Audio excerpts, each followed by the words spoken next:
Ketika dia tinggal di rumah anaknya, ternyata bukan ketenangan yang dirasakan, tapi malah apa? Kesibukan harus mengurus rumah. Cucunya pun tidak peduli padanya, padahal bukan anak kecil lagi. Kemudian berpikir untuk menjual rumahnya. Setelah bagian anaknya dikeluarkan, dengan sisa tabungannya, dia ingin tinggal di rumah jompo. Dia bertanya pada tetangganya, bagaimana menurut Anda? Kalau kita perhatikan di sini, terdapat kejanggalan.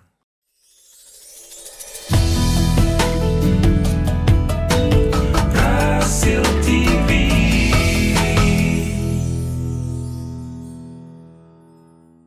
Bismillahirrahmanirrahim. Assalamualaikum warahmatullahi wabarakatuh. Ikhwan akhwat rahimakumullah.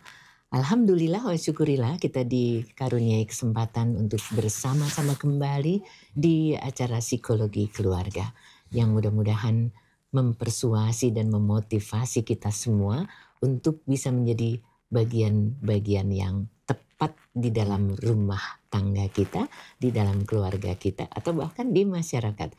Tidak lupa salam salawat kita lantunkan untuk junjungan umat kekasih kita Muhammad Rasulullah Sallallahu Alaihi Wasallam.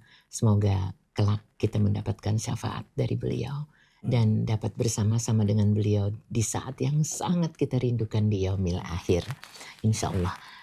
Ikhwan akhwat, untuk psikologi keluarga kali ini, alhamdulillah Ustadz Hussein dan Ustadz Abu Bakar siap untuk hadir ke ruang dengar kita semuanya dengan kasus yang nanti akan lengkap, tapi sebelumnya kita akan bersama-sama membaca umul kitab. A'udzu billahi minasy syaithanir rajim. Bismillahirrahmanirrahim. Alhamdulillahi rabbil alamin. Ar-Rahmanir Rahim. Maliki yaumiddin. Iyyaka na'budu wa iyyaka nasta'in. Ihdinas siratal mustaqim. Siratal ladzina an'amta 'alaihim ghairil maghdubi 'alaihim waladdallin.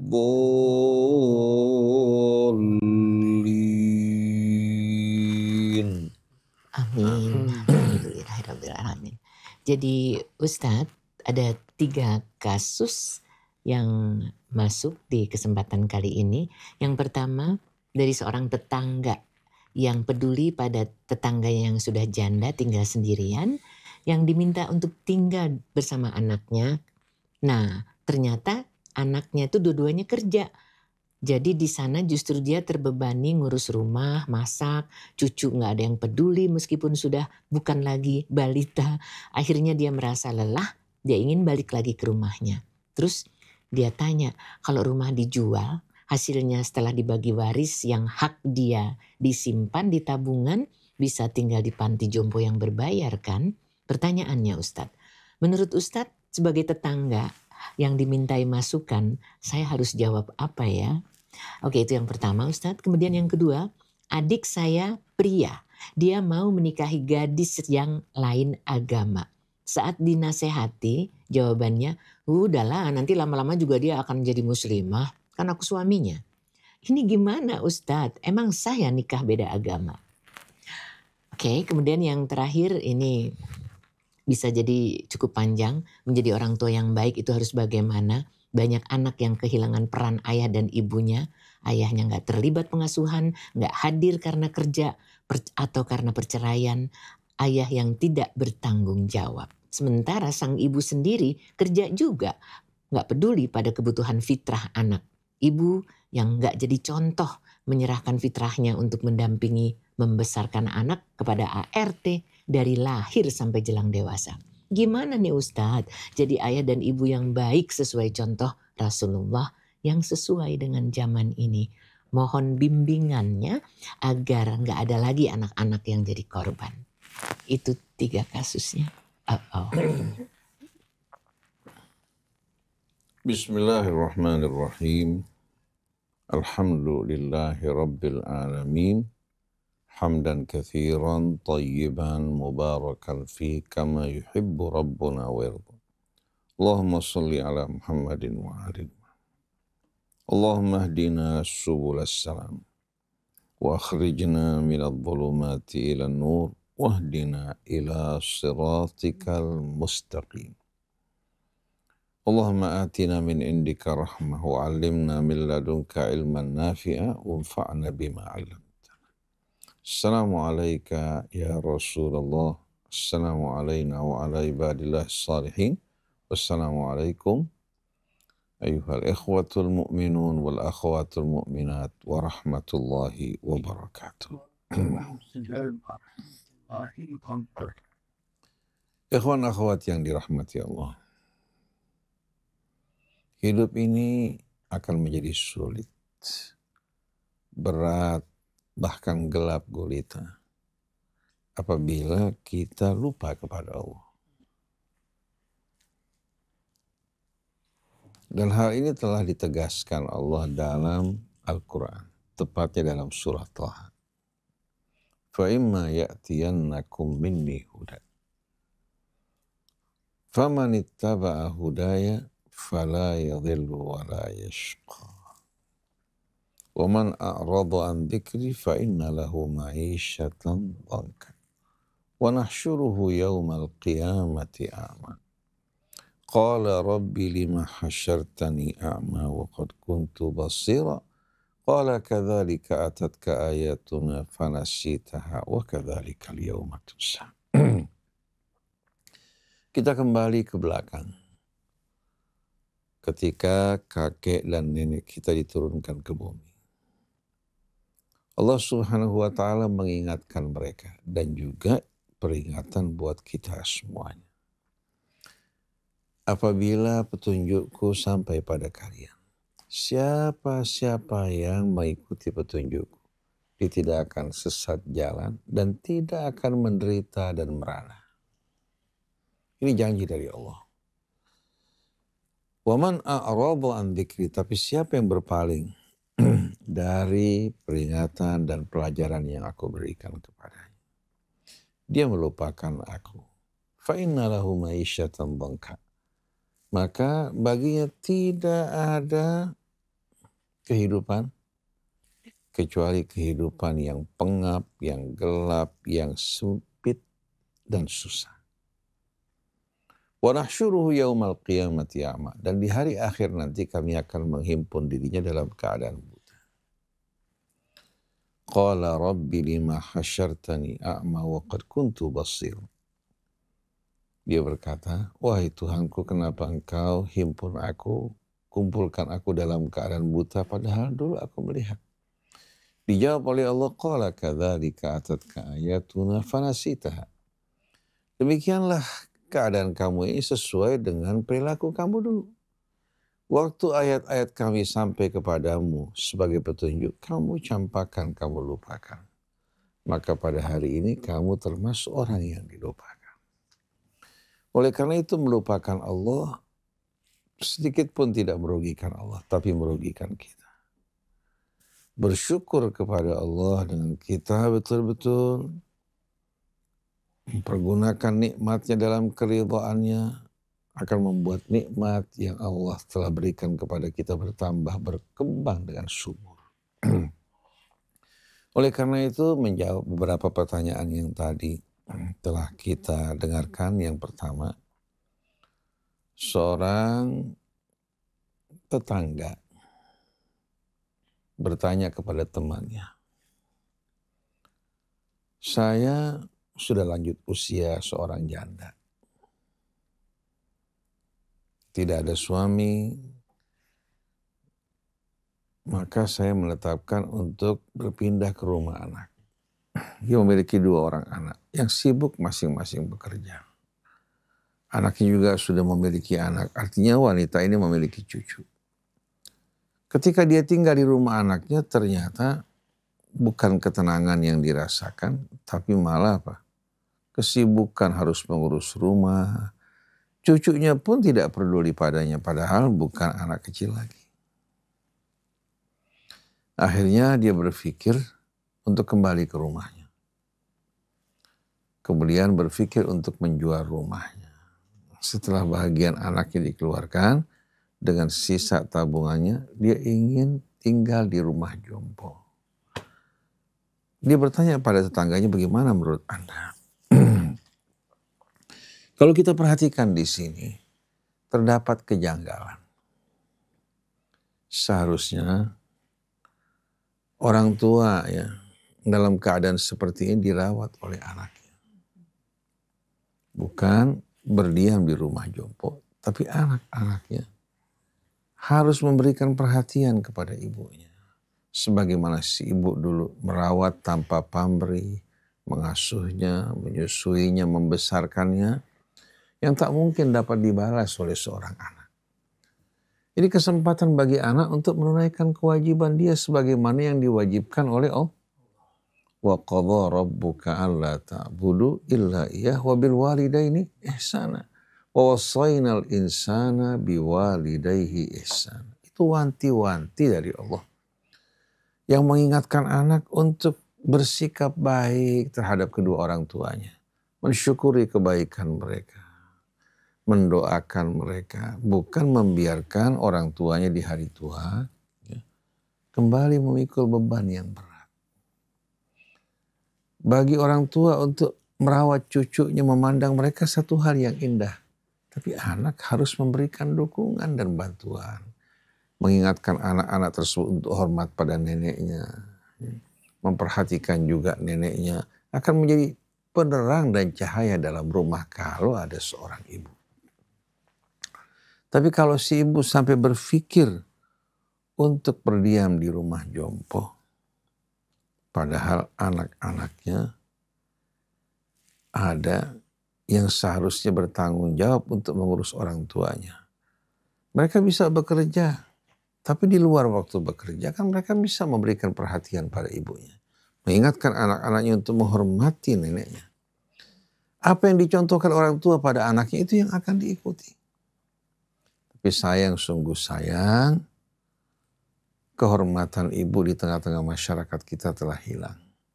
Dari ibu yang wajib kita hormati, kita asuh, kita rawat, ternyata menjadi pembantu rumah tangga mengurus anak-anak kita kembali. Ini menyedihkan sekali.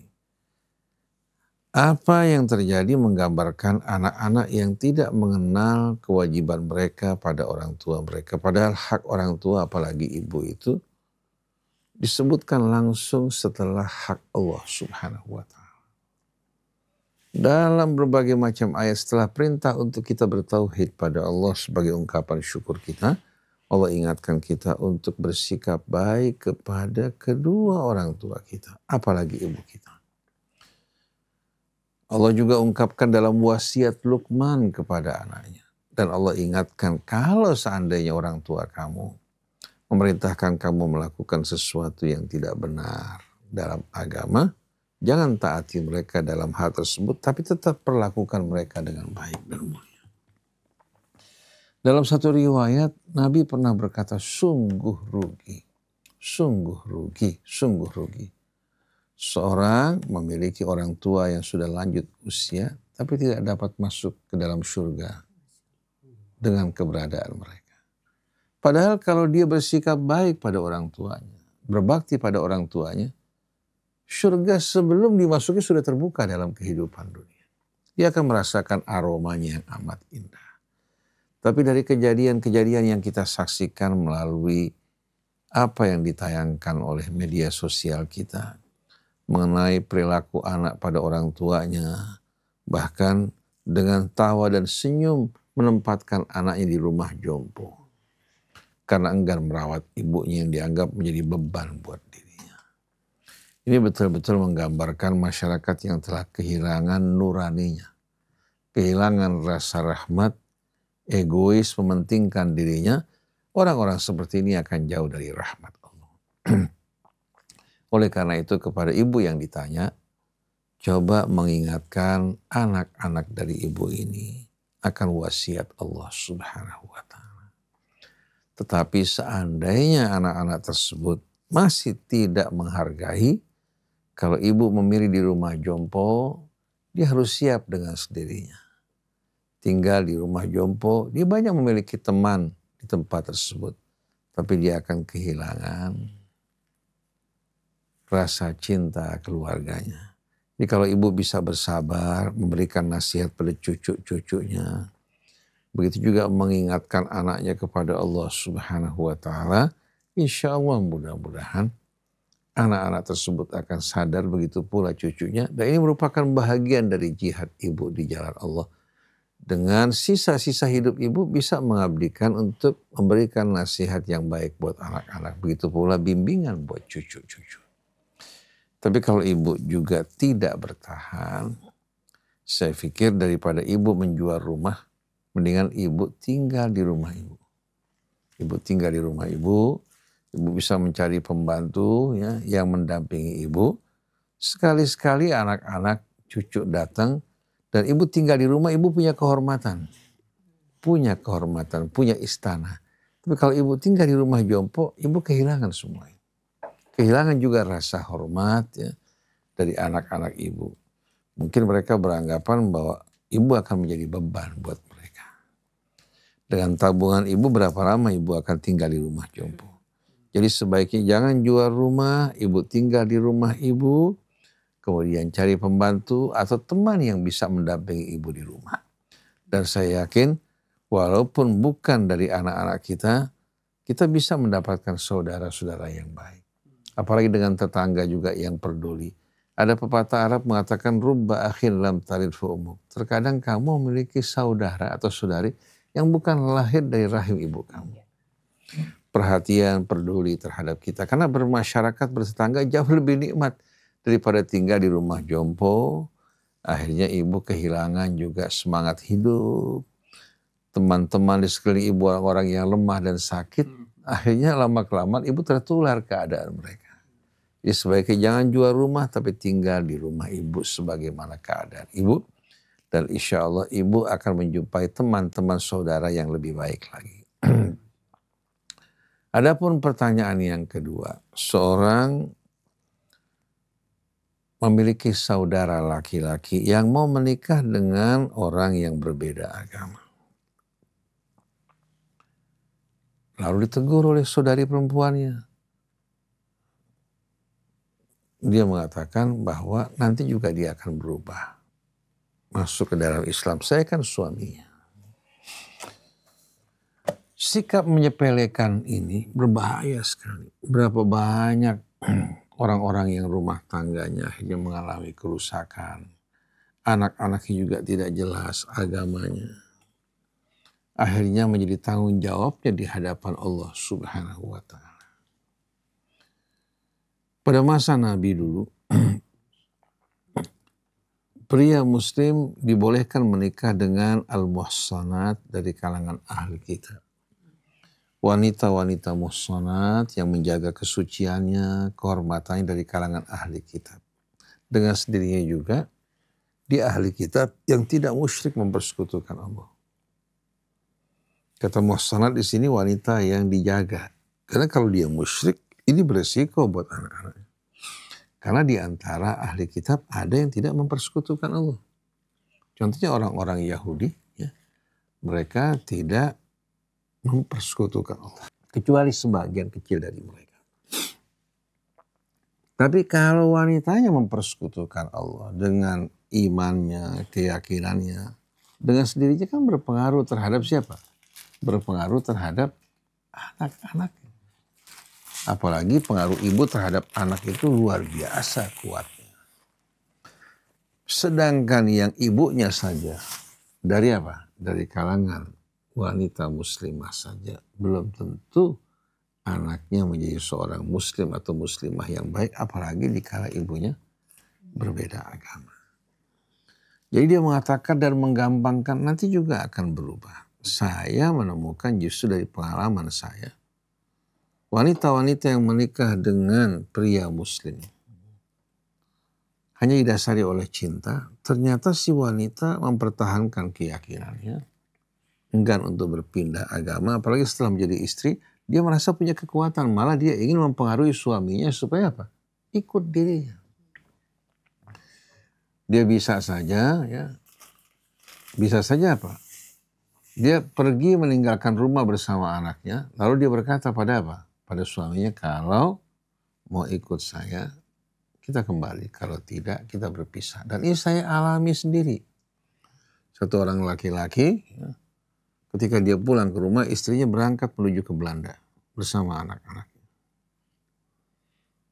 Kebetulan wanita ini memang asal-usulnya keturunan Belanda. Orang dulu kan bangga kalau bisa kawin sama orang Londo. Sama Londo. Padahal Londo cuma indah sepintas saja. Apalagi pada masa itu kan orang berbahasa Belanda kan. Sehari-harinya berbahasa Belanda untuk menunjukkan bahwa mereka orang yang berpendidikan. Karena kebanyakan orang tidak mengecap pendidikan. Nah, si suami dipaksa mau ikut atau... Nah, dalam kondisi seperti ini kan suaminya serba salah. Dia sudah mulai cinta pada istrinya, cinta pada anak-anaknya, sampai dia menyesal. Kenapa dulu pada saat dia akan menikah, orang bukan mengingatkan dia, malah mendorong dirinya. Kamu akan pengaruhi dia, bisa menjadi mu'alaf dan lain sebagainya. Dia kaya raya, memiliki segala-galanya, tapi kehilangan kebahagiaan rumah tangganya. Dia sedih di saat menyaksikan istrinya meletakkan salib di kamarnya. Sampai akhirnya pisah ranjang. Nah, di hari tua dia bilang, harapan saya itu bisa pergi umroh atau haji bersama istri saya. Itu nggak didapatkan. Bahkan anak-anaknya pun jauh dari tuntunan agama. Jadi menikahi orang yang berbeda agama itu beresiko tinggi. Oleh karena itu dalam khutbah Nabi kita, ketika menyampaikan khutbah di hadapan orang yang akan menikah, Nabi membacakan firman Allah, ya ayyuhalladzina amanu taqullaha haqqa tuqatih wa la tamutunna illa wa antum. Wahai orang yang beriman, bertakwalah dengan semaksimal kemampuan kalian. Dan jangan biarkan diri kalian mati kecuali dalam keadaan muslimu, dalam keadaan berserah diri kepada Allah. Kita bukan hanya berpikir tentang diri kita, anak kita yang menjadi tanggung jawab kita. Anak kita yang menjadi tanggung jawab kita. Kita lihat artis sebagai contoh yang menikah dengan pasangan yang berbeda agama. Akhirnya anaknya terbagi dua. Ada yang masuk Islam, ada yang tidak masuk ke dalam Islam. Mungkin sebagian orang memandang sepele. Padahal ini menyangkut betul-betul nasib mereka di hari akhir nanti. Dan tanggung jawab orang tua hanya karena rasa cinta kepada seseorang, dia mengorbankan agamanya dan tanggung jawabnya di hadapan Allah. Jadi biarkan kita masing-masing menikah dengan orang yang seiman dengan kita. Tanpa kita merendahkan mereka yang berbeda agama, mereka saudara kita, seayah seibu. Tapi dalam keyakinan, jangan kita tempatkan pada kedudukan yang rendah. Karena ini yang menyentuhkan selamatnya kita, selamatnya keluarga kita di hari kemudian nanti. Dan Allah berfirman, ya ayyuhalladzina amanu qu anfusakum wa ahlikum naro. Lindungi diri kalian dan keluarga kalian dari api neraka. Masa kita tega menyaksikan anak kita masuk ke neraka? Cinta kita kepada seorang wanita cepat sekali berubah dan pudar. Tapi kalau kita menikahi wanita yang berakhlak baik, yang taat kepada Allah, cinta kita akan tumbuh. Semakin hari akan apa? Akan betul-betul membuat kita merasakan kebahagiaan. Seperti orang yang menanam, semakin tinggi tanamannya, semakin banyak buahnya. Oleh karena itu, rumah tangga bukan hanya ketampanan, kecantikan, bukan hanya kemapanan dan kedudukan, tapi Allah subhanahu wa ta'ala akan menuangkan rasa mawaddah, rahmah, dan tumakninatun nafsi di hati hamba-hambanya yang beriman dan bertakwa kepada Allah subhanahu wa ta'ala. Adapun yang ketiga, akhir-akhir ini kita jumpai memang banyak orang tua, baik bapak maupun ibu, yang kehilangan peran mereka dalam rumah tangga. Anak lebih banyak berkumpul bersama pembantu rumah tangga daripada bersama orang tuanya. Kalau pembantu rumah tangganya pulang ke kampungnya, anak-anak tersebut selalu berkeluh kesah dan menangis pada masa kanak-kanak. Pada saat anak tersebut remaja, dengan sendirinya yang diterima pendidikan dari pembantu rumah tangga sesuai dengan kemampuan mereka. Kalau pembantunya wanita yang berakhlak baik, mempunyai kepribadian yang mulia, bisa menjadi guru yang baik. Tapi kita tahu kebanyakan pembantu rumah tangga, ya, mereka memiliki pendidikan yang pas-pasan, bukan tidak menghormati mereka. Ada sekarang memang pembantu rumah tangga yang disiapkan, ya, bagi orang Islam untuk mengajarkan Iqra, kemudian mengajarkan Al-Quran, mengajarkan juga cara-cara sholat dan akhlak yang baik. Tapi ini jarang.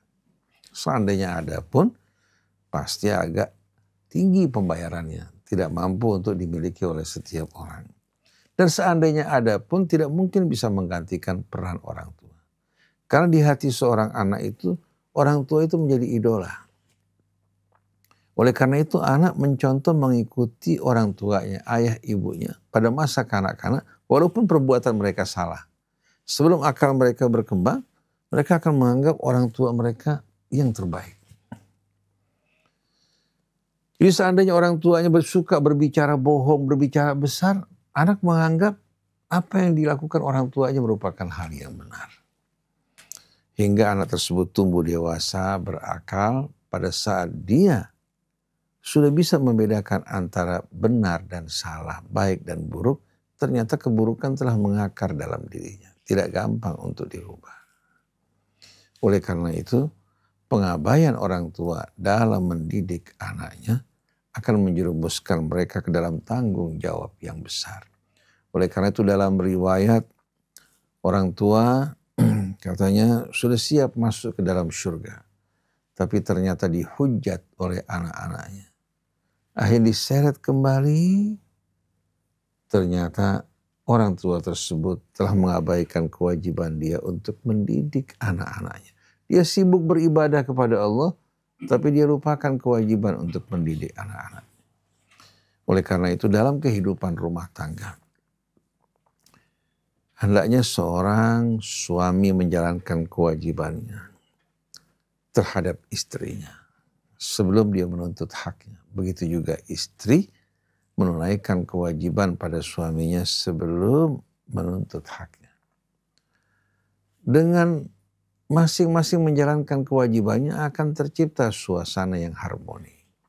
Menumbuhkan rasa cinta. Hari demi hari hati mereka semakin dekat.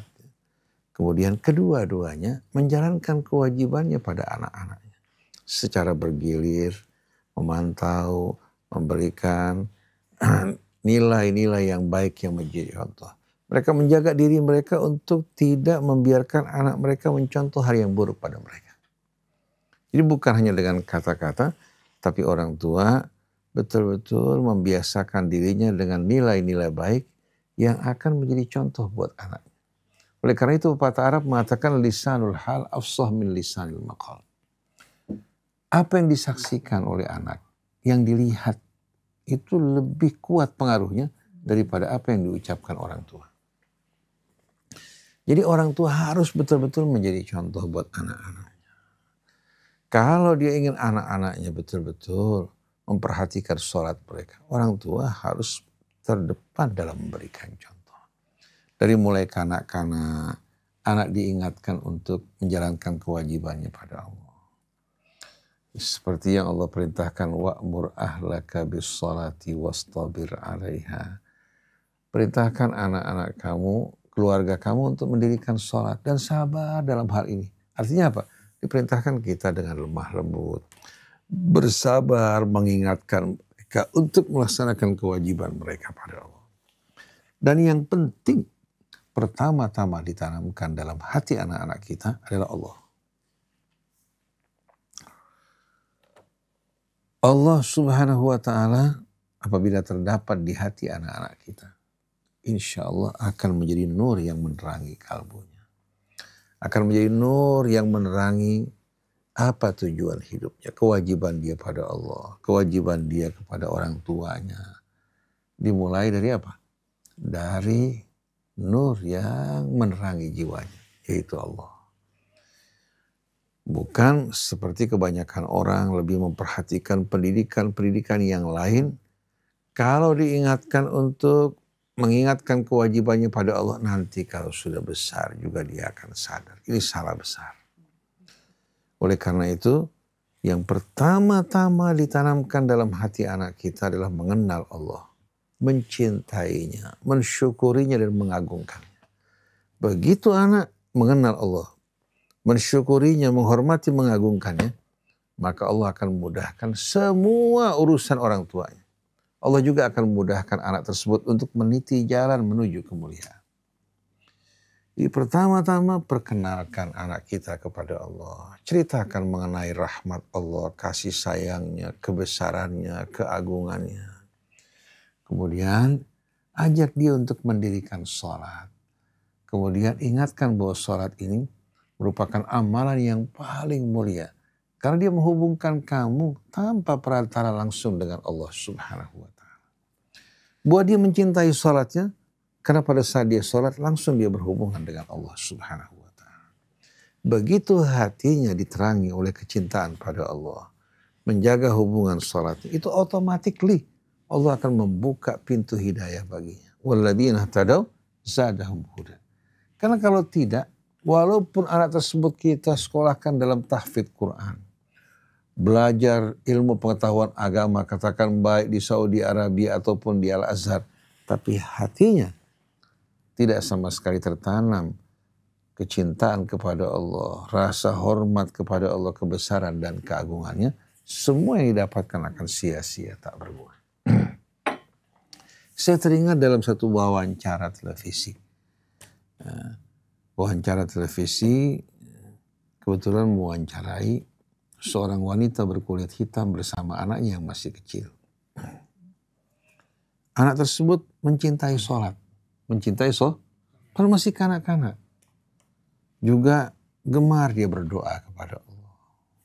Bukan doa-doa yang panjang tanpa diresapi maknanya, tapi doa-doa sesuai dengan bahasa yang difahami.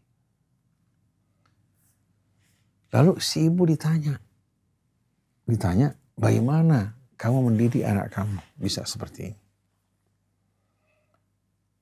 Dia mengatakan,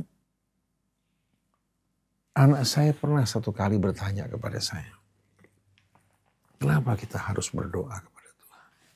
Kenapa kita harus sholat? Sang ibu dengan pandai dan bijak mengatakan pada anaknya, nah, tahu tidak kamu? Kita ini sebagai manusia, tidak semua yang kita inginkan mampu untuk kita penuhi.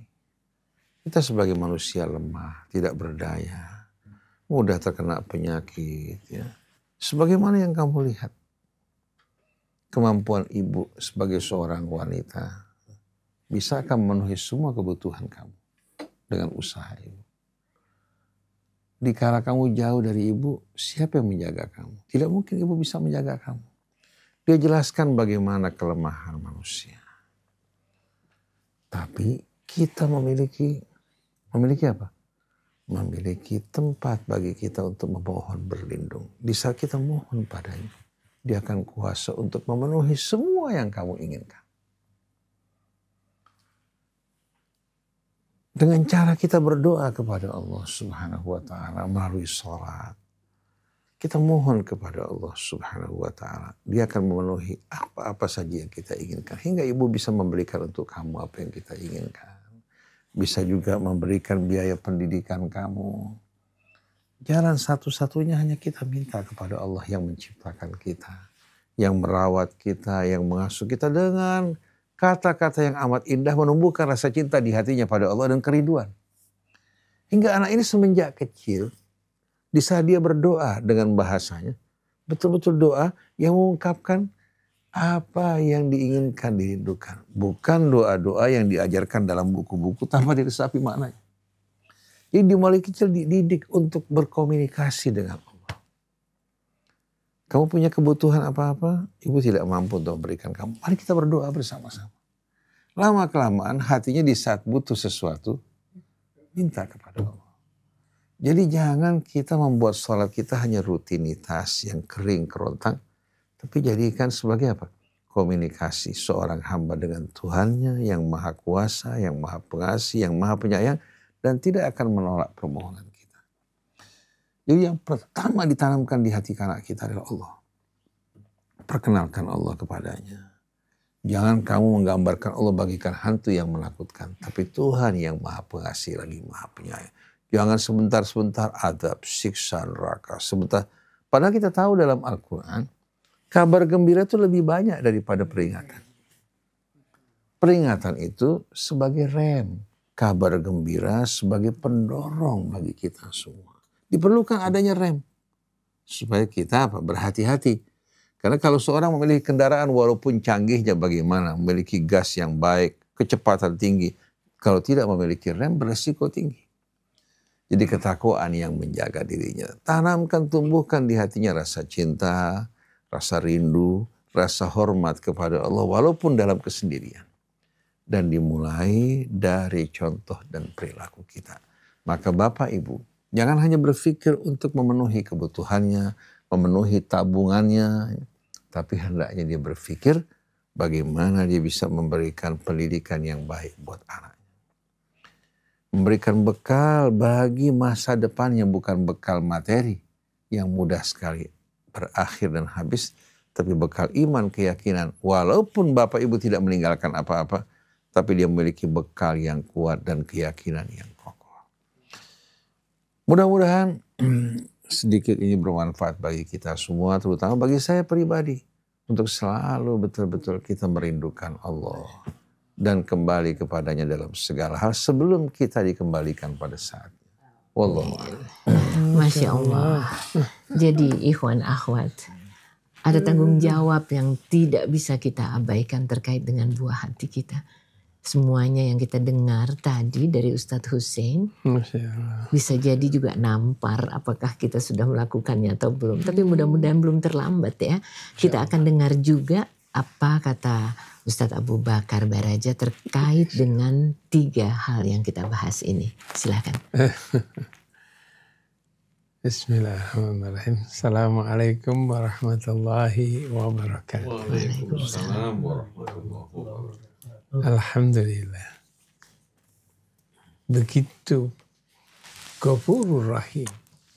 Begitu luasnya dan langsung memberikan maaf. Allah selalu memberikan maaf kepada seseorang, kepada hamba yang selalu mengharapkan, yang selalu meminta keringanan, bertobat. Untuk apa? Untuk mendekatkan diri kepada Allah. Untuk mendekatkan diri kepada Allah. Walaupun dia pergi lagi, dia akan mendekatkan lagi. Allah akan berikan pengampunan. Sampai kapanpun Allah memberikan pengampunannya. Allah berikan pengampunan ini untuk kebahagiaan hamba-hambanya. Namun apa yang terjadi? Ketika itu seorang yang sudah tua, dia sudah berpikir, udah kalau kayak gitu saya di panti jompo aja. Dia melarikan diri. Apakah dia ingin beribadah? Apakah dia ingin bertaubat? Apakah dia ingin? Tidak. Dia ingin panti jompo untuk apa? Ketemu sama teman-teman yang notabene sama-sama sama dia. Apa yang terjadi? Yang terjadi di situ adalah bagaimana dia mempengaruhi antara satu dengan yang lain. Akhirnya nanti jadi rame. Kalau kita kembali kepada diri kita, kita nggak bisa jual rumah. Kita pakai rumah itu, kita hidupkan. Bagaimana anak-anak kita, cucu-cucunya kita datang ke rumah yang mau.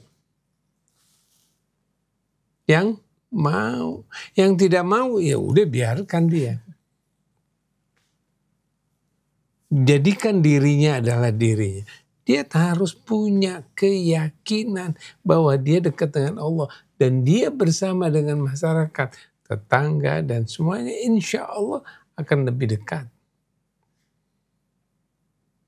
Tapi kalau dia langsung lepaskan dirinya, saya mau di panti jompo, berarti dia melepaskan semua dirinya untuk ke sesuatu yang tidak pernah dia inginkan. Dia ingin bahagia, tapi dia tidak bisa. Kebahagiaan itu bersama-sama dengan cucu, dengan anak, dengan tetangga, dengan bersosialisasi. Ketika dia bersosialisasi, di situ keakraban, ketentraman. Karena hatinya bisa bertemu dengan orang-orang yang sama. Kalau di panti jompo, ya dia bertemu dengan siapa lagi kalau bukan orang jompo. Nah, orang-orang yang menugaskan cuma dikasih tugas, mas, dia makan, udah kasih duduk, sudah selesai. Dia pergi lagi ke tempat yang lain. Tapi kalau di rumah, dia bisa menaruhkan, bisa cucunya dipanggil, anaknya dipanggil. Kalau mau, kalau nggak mau nggak apa-apa. Tetangga yang datang. Kalau dia nggak mau, tetangga yang datang. Kalau tetangga yang datang nggak mau, siapapun. Tapi kita bisa memberikan. Kita bisa mampu menyampaikan. Hasrat kita keluarkan. Itu seorang yang sudah jompo. Tapi ketika dia berhidup bersama dengan cucunya, dia seperti pemuda yang menarik. Ketika sama anak-anaknya dia bangga. Tidak dilemahkan. Kalau orang melemahkan dirinya, dia akan melemah. Ketika dia meyakinkan bahwa dia adalah dirinya yang kuat, dia akan semangat. Jangan bikin lemah. Kalau udah panti jompo terus masuk ke panti jompo, jangan. Bikin semangat. Hati kita adalah yang kuat, yang senang, yang bahagia. Itu yang diciptakan. Insya Allah ketika dia bersama-sama dengan cucu, dengan anak, dan dia akan bahagia. Dia akan bahagia. Maka gak perlu kita jual, gak perlu kita lakukan. Kita tempatkan diri kita di situ. Tetangga semuanya baik, anak-anak cucu, insya Allah dia akan datang. Insya Allah. Dan yang kedua, permasalahan beda agama. Kalau secara psikologis, beda agama gak ada masalah. Namanya pernikahan secara psikologis tidak. Tetapi kalau kita urutkan munculnya secara psikologis, itu akan terjadi ketika kalau menurut psikologis sana, ya itu gak ada masalah. Karena ya udah sama-sama suka. Bukan. Dalam pernikahan bukan suka. Adanya satu pernikahan di mana adanya mawadah dan rahmah. Rahmanya Allah inilah yang menjadikan berkah, kemuliaan, kesejahteraan, kesenangan. Di sini berkah karena rahmanya Allah. Jadi adanya mawadah di situ akan terjadi. Nah kalau beda agama, ketika dia melakukan satu perbuatan yang tidak baik, misalnya istrinya, dia melakukan perbuatan yang tidak baik. Terus kita sebagai seorang suami akan mengatakan, jangan, enggak berani karena beda agama. Bagaimana dia bisa mengatakan jangan lakukan ini, jangan lakukan itu. Bagaimana kita bisa menghargainya? Artinya kalau menurut psikologis yang dari sana, Ya, ketika dia masuk kepada agamanya, kita diam aja. Itu kan urusannya dia, bukan urusan kita. Nanti ketika dia bersama-sama, ya udah bersama lagi. Tidak, kita aturkan karena Allah menciptakan manusia ini dengan sebaik-baiknya. Khalaqnal insana fi ahsani taqwim. Dengan sebaik-baiknya. Artinya Allah tidak akan membiarkan. Allah akan memberikan aturan-aturan yang pas, yang sejalan. Dengan apa? Dengan aturan-aturan yang sesuai. Antara suami istri itu dia akan sesuai. Dia akan menikah dengan sesuai. Dia akan sesuaikan. Bukan berarti dia masing-masing sendiri. Bukan. Kalau dia masing-masing sendiri, jadi ketika bertemu, mulai nanti kalau lagi berjalan sendiri-sendiri, apa yang terjadi? Kehidupan itu akan menjadi buyar. Akhirnya yang kita senang dia datang, yang gak senang kita, selamanya kita akan seperti itu. Tapi kalau misalnya satu persatu dia menjadikan kesiang, menjadikan satu kebersamaan, pada saat bersama-bersama, ketika lagi berjalan bersama, lagi duduk bersama, lagi ibadah bersama, lagi berbagai macam tetap bersama. Karena apa? Satu jalan. Kalau udah ada dua jalan, nggak bisa. Maka yang namanya kalau sudah berbeda keyakinan, kepercayaan tentang agama, kita sudah tidak ada lagi.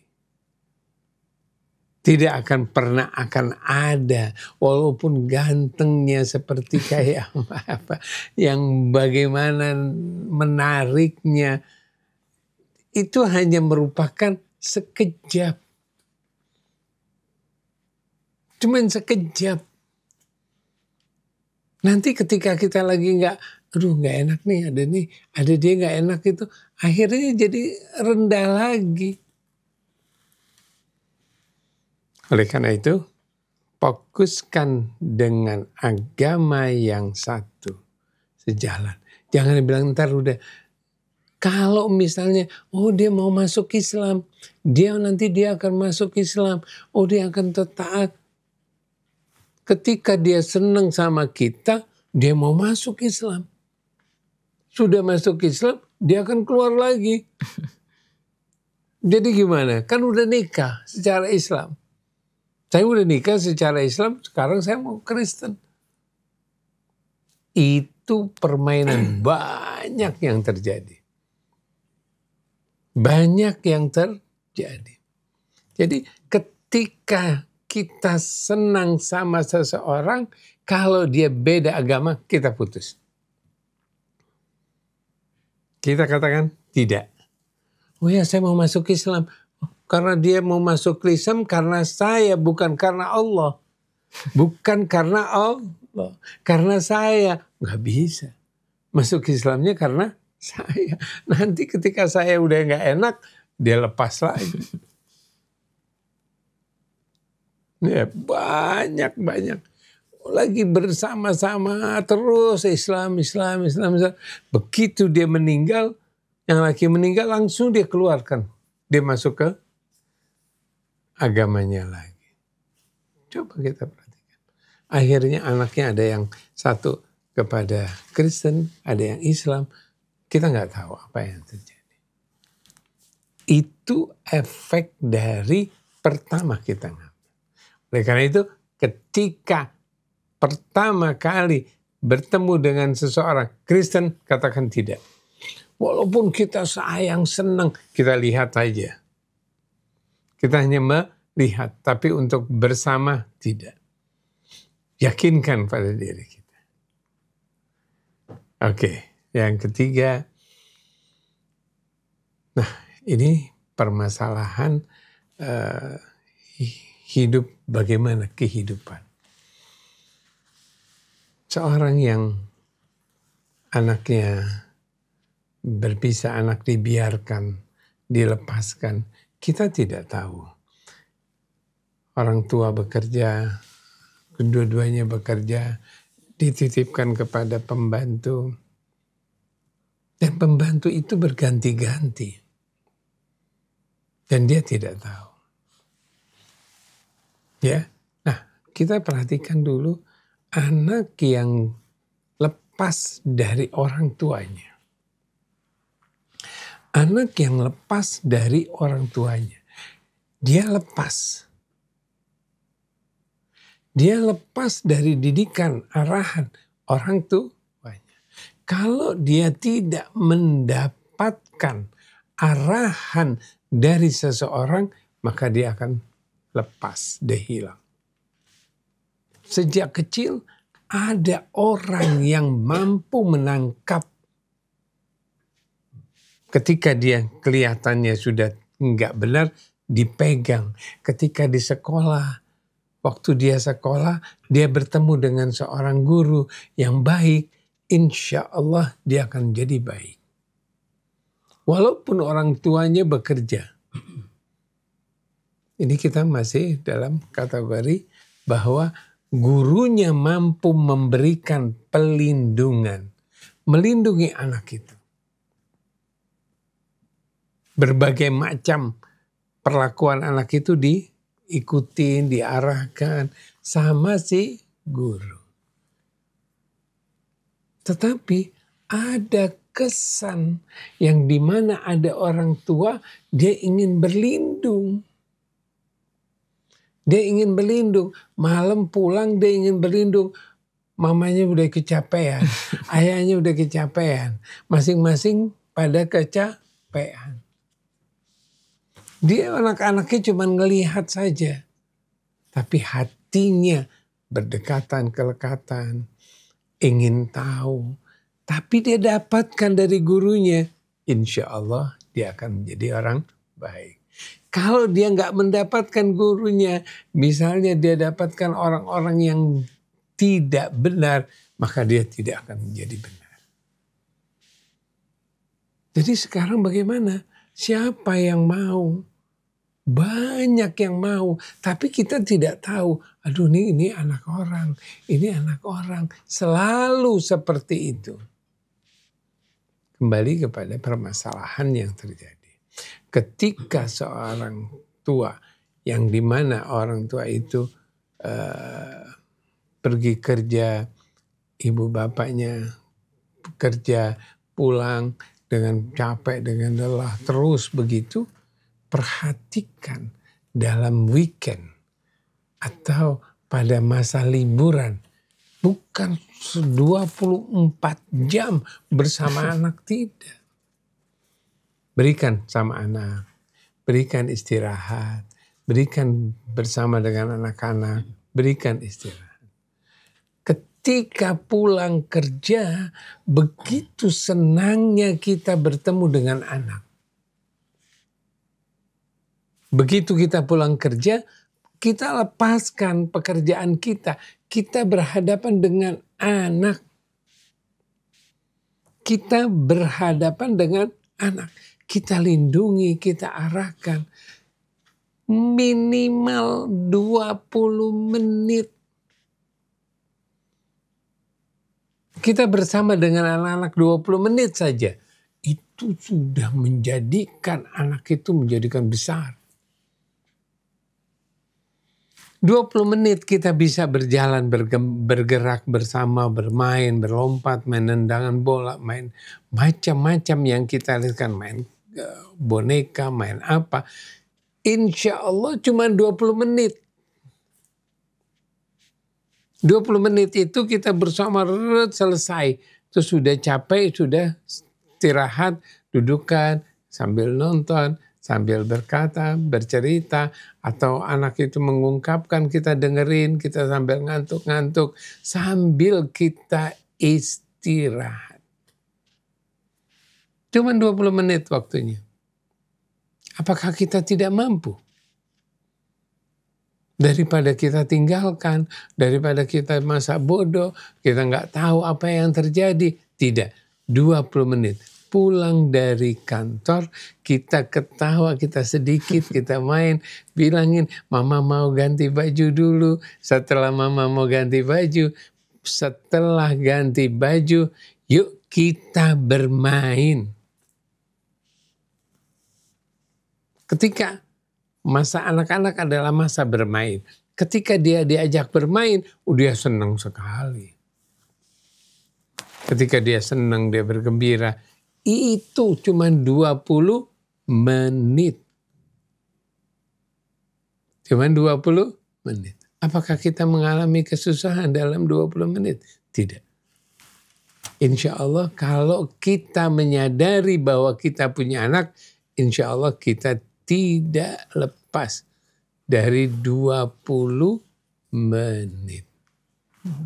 Insya Allah. Jadi ikhwan, akhwat, pembelajaran hari ini benar-benar rasanya nggak satu pun di antara kita yang merasa kena cubit ya. Tapi Ustadz waktunya juga sudah habis, Pak Abu Bakar. Mungkin ada closing statement? Sebagai closing ya, buat ibu yang menjanda seorang diri, untuk hiburan ibu, alangkah baiknya apabila ibu adakan majelis ta'lim di rumah. Masya Allah. Kemudian membuka TK Al-Quran. Saya kenal seorang ibu yang mempunyai anak yang pernah menjadi menteri. Anaknya sudah meninggal dunia. Ibu ini ibu yang betul-betul prihatin. Dia tinggal rumah yang lebarnya mungkin hanya 5 kali 20. Dia memiliki anak-anak, salah satunya menteri. Untuk membuat rumahnya menjadi terang, indah, damai. Setiap hari menyaksikan anak-anak yang melantunkan Al-Quran, dia buat TK Al-Quran. Padahal dia bisa tinggal di tempat yang mewah, tapi lebih menyukai tempat tersebut. Dan dia selalu wanti-wanti kepada anaknya untuk tidak melakukan perbuatan khianat. Oleh karena itu, suatu dia menjadi menteri pun, dia hidup dalam keadaan bersih betul-betul. Jadi sebetulnya banyak hiburan yang akan bisa membuat hati menjadi damai dan tentram. Dengan mengadakan kegiatan-kegiatan aktivitas majelis ta'lim, Iqra Al-Quran, ibu akan mendapatkan anak-anak yang lebih banyak daripada anak yang ibu lahirkan. Dan juga teman-teman, lingkungan yang baik dan indah. Mudah-mudahan bermanfaat. Subhanakallahumma wa bihamdik. Asyhadu an la ilaha illa anta astaghfiruka wa atubu ilaik. Terima kasih Ustadz Hussein, Ustadz Abu Bakar. Untuk yang menyimak ini, kalau ada sesuatu yang ingin ditanyakan, silakan kirim WA saja ke 08 111 999 720. Insya Allah nanti akan ada beberapa hal yang menjadi pertimbangan kita dari bahasan psikologi keluarga. Terima kasih sekali lagi. Subhanakallahumma wa bihamdika asyhadu an la ilaha illa anta astaghfiruka wa atubu ilaik. Billahi taufiq wal hidayah. Wassalamualaikum warahmatullahi wabarakatuh. Waalaikumsalam warahmatullahi wabarakatuh.